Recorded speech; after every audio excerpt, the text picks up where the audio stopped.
Yes. A Wrinkle in Time? And you're a junior, right?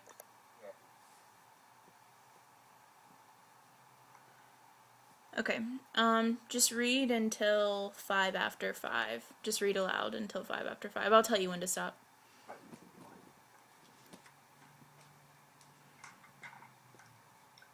Chapter 1, Mrs. Whatsit. It was a dark and stormy night. In her attic bedroom, Margaret Murray, wrapped in an old patchwork quilt, sat on the foot of her bed and watched the trees tossing in the frenzied lashing of the wind. Behind the trees, clouds scuttled frantically across the sky. Every few moments, the moon ripped through them, creating wraith-like shadows that raced along the ground. The house shook. Wrapped in her quilt, Meg shook. She wasn't usually afraid of weather. It's not just the weather, she thought. It's the weather on top of everything else. On top of me. On top of Meg Murray doing everything wrong. School was all wrong. She'd been dropped down to the lowest section in her grade. That morning, one of her teachers had said crossly, "Really, Meg, I don't understand how a child with parents as brilliant as yours is supposed to be, can be such a poor student. If you don't manage to do a little better, you'll have to stay back next year." During lunch, she'd roughhoused a little to try to make herself feel better, and one of the girls said scornfully, "After all, Meg, we aren't grammar school kids anymore. Why do you always act like such a baby?" And on the way home from school, walking up on the road with her arms full of books, one of the boys had said something about her dumb baby brother. At this, she'd thrown the books on the side of the road and tackled him with every ounce of strength she had, and arrived home with her blouse torn and a big bruise under one eye. Sandy and Dennis, her 10-year-old twin brothers, who got home from school an hour earlier than she did, were disgusted. "Let us do the fighting when it's necessary," they told her. "A delinquent, that's what I am," she thought grimly.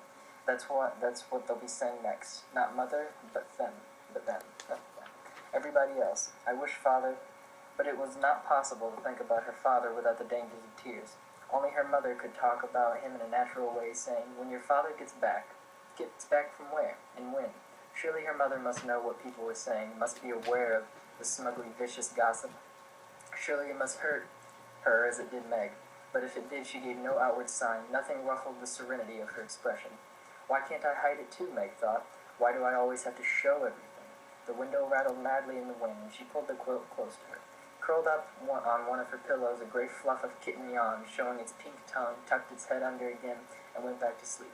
Everybody was asleep. Everybody except Meg. Even Charles Wallace, the dumb baby brother, who had an uncanny way of knowing when she was awake and unhappy, and who would come so many nights, tiptoeing up the attic stairs to her. Even Charles Wallace was asleep. How could they sleep? All day on the radio there had been hurricane warnings.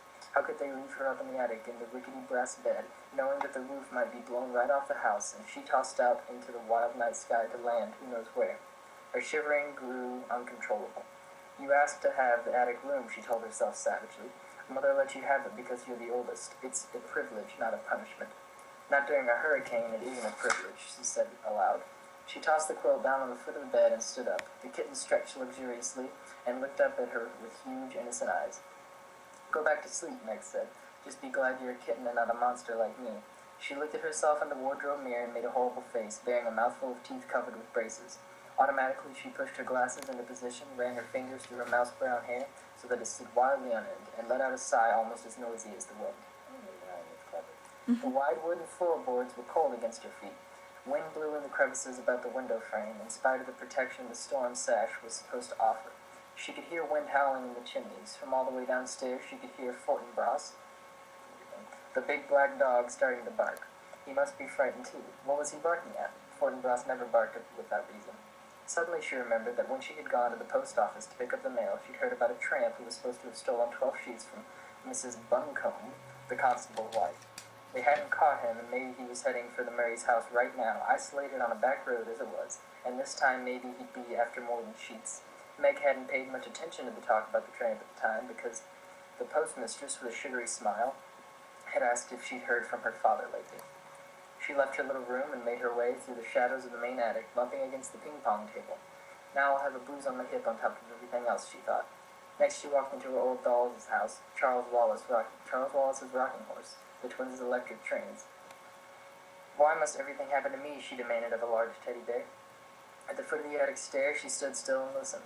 Not a sound from Charles Wallace's room on the right. On the left, in her parents' room, not a rustle from her mother, sleeping alone in the great double bed. She tiptoed down the hall and into the twins' room, pushing again at her glasses as though they could help her to see better in the dark. Dennis was snoring. Sandy murmured something about baseball and subsided. The twins didn't have any problems. They weren't great students, but they weren't bad ones either. They were perfectly content with a succession of B's and an occasional A or C. They were strong and fast runners and good at games, and when cracks were made about anybody in the Murray family, they weren't made about Sandy and Dennis. Okay, you can stop now if you like. Okay. Tell me what you read about.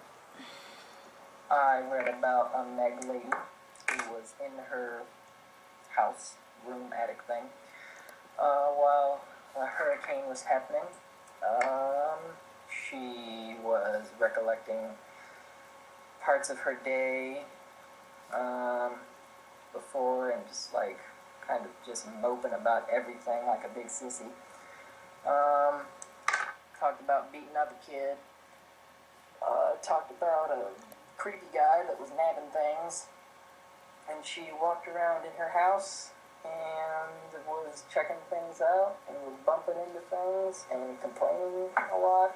And she told about her family, about her presumably dead father, about her brothers, one of them being dumb, her other brothers, Sandy and Dennis, who aren't super good at school, but are good athletes and don't really get made fun of very much.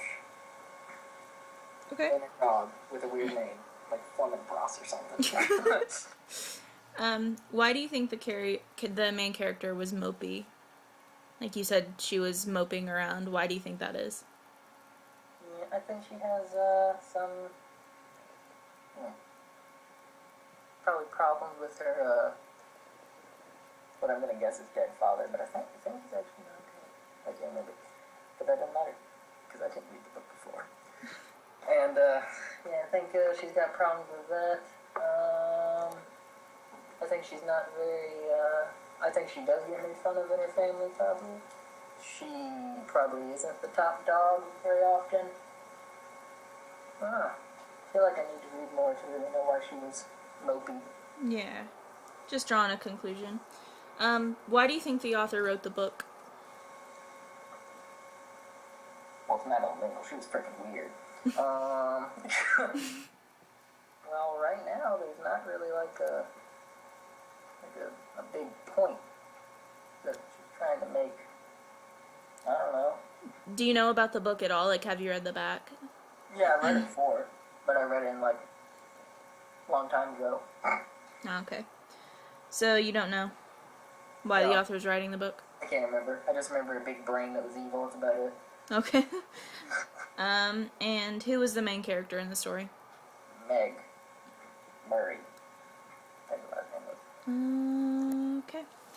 Now, if you want to just open up a Word document and basically you can just say what you read about, just write it in paragraph form. And email it to me.